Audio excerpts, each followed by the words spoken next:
Semester students, आज का जो हमारा टॉपिक है संविधानों का विकास एवं विरासत, यानी कि इसमें हम इंग्लैंड और अमेरिका के जो संविधान है उनका विकास कैसे हुआ, उनकी विरासत क्या है, वो सब चीजें इसके अंदर पढ़ेंगे। सबसे पहले हम इंग्लैंड के संविधान की बात करते हैं, यानी कि इंग्लैंड के संविधान का निर्माण कैसे हुआ, विकास कैसे हुआ। यानी कि इंग्लैंड के संविधान का जो है विकास हुआ है, निर्माण नहीं हुआ।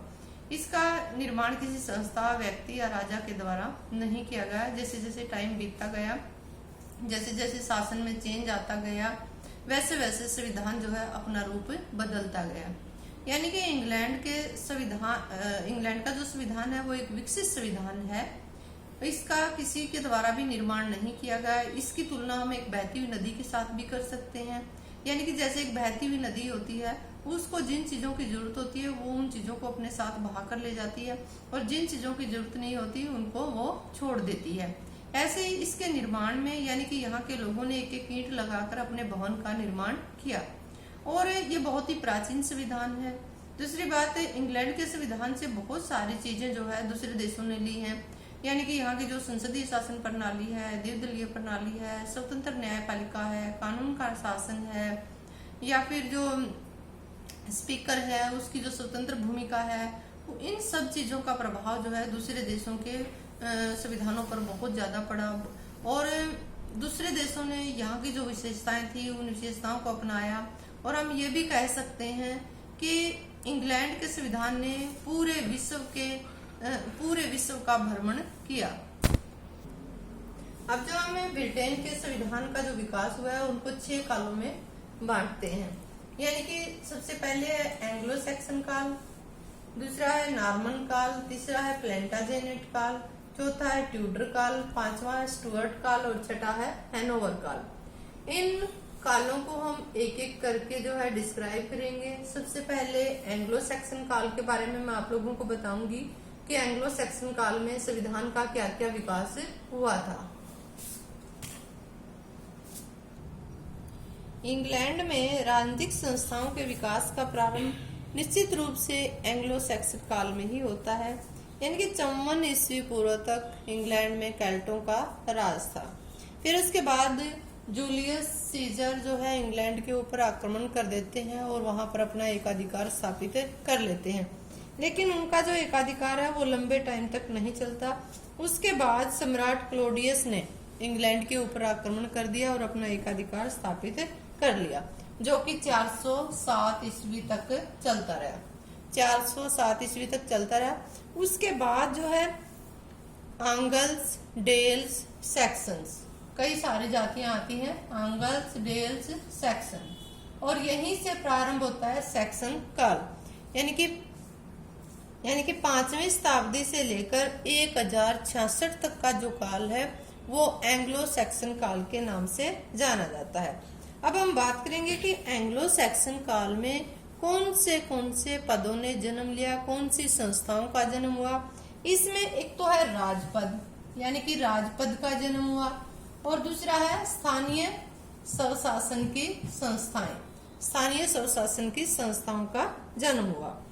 और जो ये राजा था, यानी कि एंग्लो सैक्सन काल में इन्होंने अपने परामर्श देने के लिए, यानी कि सलाह मशविरा करने के लिए एक संस्था का निर्माण किया। उसका नाम था विटेन गमोट नाम की संस्था। विटेन गमोट नाम की संस्था का निर्माण किया, और आगे चलकर इसी संस्था ने संसद का रूप लिया। और विटेन गमोट की जो संस्था थी, इसके जो सदस्य थे उनकी संख्या कोई निश्चित नहीं थी। इनके जो अधिवेशन होते थे कब कितने होंगे वो भी फिक्स नहीं थे। फिर उसके बाद विटेन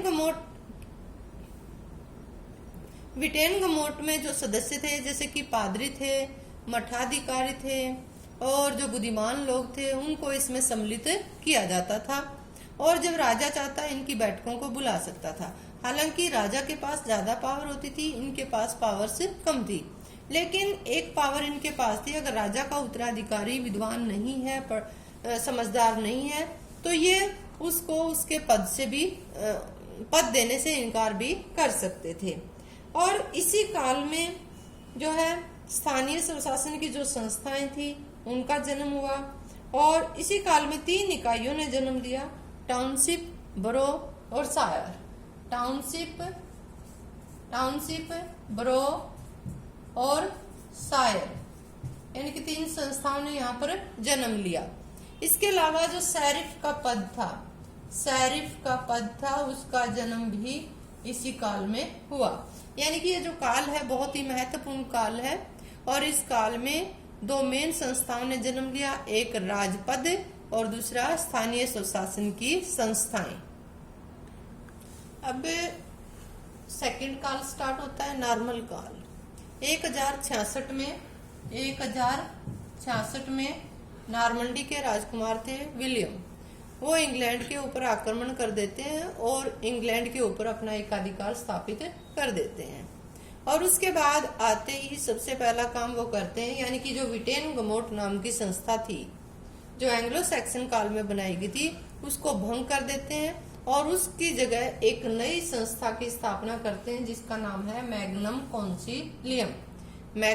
कॉन्सिलियम। हालांकि इसके सदस्य यहाँ पर भी फिक्स नहीं थे, लेकिन इसकी जो बैठकें होती थी वो साल में 3 बार होती थी, यानी कि सदस्यों को बुलाया जाता था। और इसके जो सदस्य थे जैसे कि पादरी थे, मठाधिकारी थे या रॉयल्स फैमिलीज के मेंबर थे, वो जो थे इसके सदस्य थे और जो उच्च अधिकारी वर्ग के थे। फिर राजा ने क्या किया कि अपने कार्य को स्थायी रूप से चलाने के लिए एक अंतरंग परिषद की स्थापना की जिसको नाम दिया उन्होंने क्यूरिया रेजिस। हालांकि क्यूरिया रेजिस के सदस्यों की भी संख्या ज्यादा थी और उनको हमेशा अपने साथ रखने के लिए थोड़े से सदस्यों की जरूरत थी। इन क्यूरिया रेजिस के सदस्यों में से भी उन्होंने छटनी की और एक नई परिषद की स्थापना की जिसके सदस्यों की संख्या कम थी और छोटी थी और जो हमेशा राजा के साथ रहते थे। उसका नाम रखा उन्होंने प्रीवी काउंसिल। यानी कि नॉर्मल काल में 3 संस्थाओं ने जन्म लिया। एक थी मैग्नम कॉन्सिलियम जो आगे चलकर जिसने संसद का रूप लिया, फिर दूसरी थी क्यूरिया रेजिस और तीसरी थी प्रीवी काउंसिल। अब जो तीसरा काल है वो प्लेंटाजेनेट काल, यानी कि हम प्लेंटाजेनेट काल के बारे में डिस्कस करेंगे। इस काल में कौन सी संस्थाओं ने जन्म लिया। जो नॉर्मल काल में संस्थाएं थी वो स्टीफन काल जब शुरू होता है, स्टीफन के समय में वो कमजोर पड़ गई, लेकिन हेनरी द्वितीय आए तो उन्होंने उन्हीं संस्थाओं को फिर से मजबूत बनाया। फिर इंग्लैंड के राजा थे, राजा जॉन बड़े निरंकुश शासक थे और जनता के ऊपर बहुत ज्यादा अत्याचार करते थे। तो वहां के सामंतों ने उसके विरुद्ध विद्रोह की घोषणा कर दी और एक अधिकारों का प्रपत्र तैयार किया जिसके ऊपर राजा से हस्ताक्षर उन्होंने करवा लिए। और जो अधिकारों का प्रपत्र था, यानी कि जिसको हम मैग्ना कार्टा के नाम से भी जानते हैं, जो इंग्लैंड में 15 जून 1215 को स्वीकार किया गया और इसके माध्यम से जनता को कुछ अधिकार दिए गए और राजा के ऊपर भी कुछ प्रतिबंध लगे। और यही इसी काल में यानी कि प्लेंटाजेनेट काल में ही संसद का भी उदय होता है। सबसे पहले 1265 में साइमन डी मोंटफोर्ड ने एक संसद बुलाई थी। उसमें जो सामंत थे, पादरी थे और नगरों के 2-2 प्रतिनिधियों को आमंत्रित किया गया। फिर उसके बाद 1295 में एडवर्ड प्रथम के द्वारा आदर्श संसद बुलाई गई। इसमें भी जो सामंत, पादरी और जनता के प्रतिनिधि सम्मिलित हुए।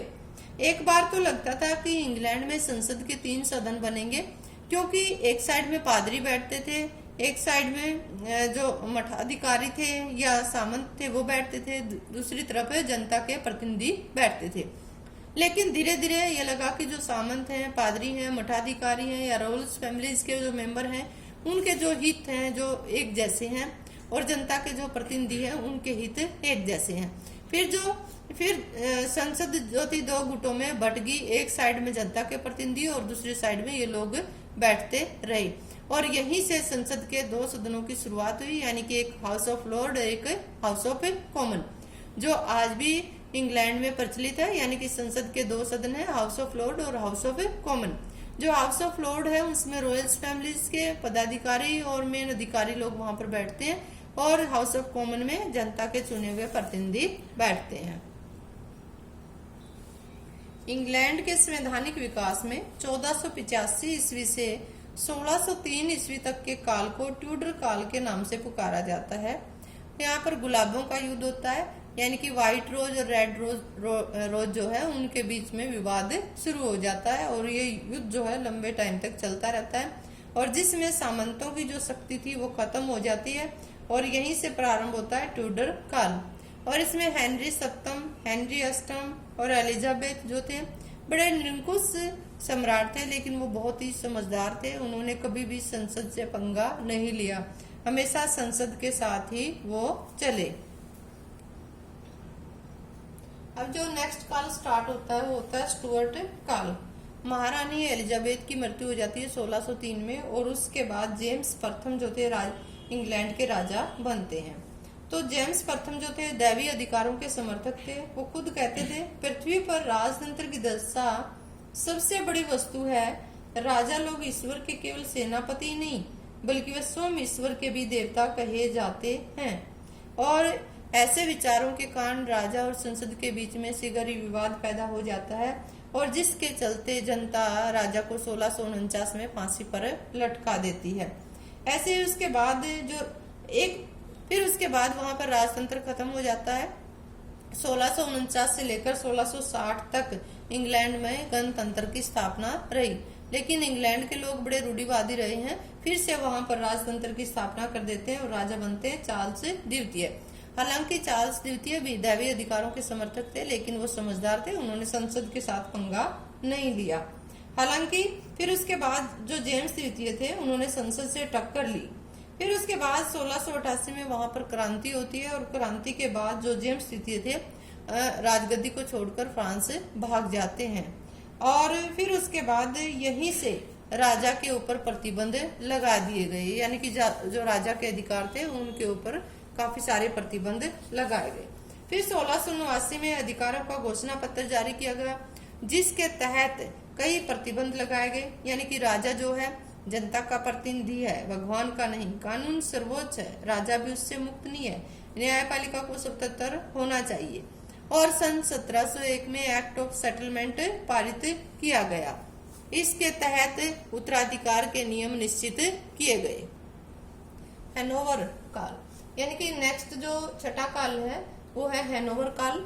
हैनोवर काल की बात करते हैं, यानी कि हैनोवर काल में राजा के ऊपर काफी सारे प्रतिबंध लगा दिए गए थे, लेकिन अब भी राजा के पास काफी सारी पावर्स थी, यानी कि विटो पावर उसके पास थी। या अपने जो सलाहकार थे, जो पदाधिकारी थे, उनकी नियुक्ति भी राजा के द्वारा ही की जाती थी। और इसमें जो राजा थे जॉर्ज प्रथम वो गद्दी पर बैठते हैं। तो इस काल में काफी सारे परिवर्तन हुए, क्योंकि राजा को जो जॉर्ज प्रथम थे वो इंग्लिश सभ्यता के नहीं थे, यानी कि इंग्लिश भाषा की उनको जानकारी नहीं थी। कुछ वो वयोवृद्ध थे, बूढ़े थे, जिसके कारण उन्होंने राजनीति में कोई इंटरेस्ट नहीं लिया और जिसके चलते उन्होंने मंत्रिमंडल की बैठकों में भाग लेना छोड़ दिया।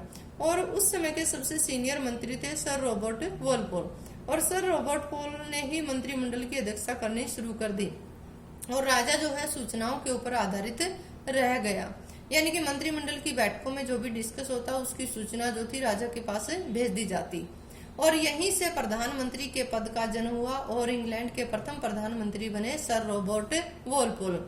और उसके बाद एक और प्रचलन यहाँ पर शुरू हुआ, यानी कि अगर संसद में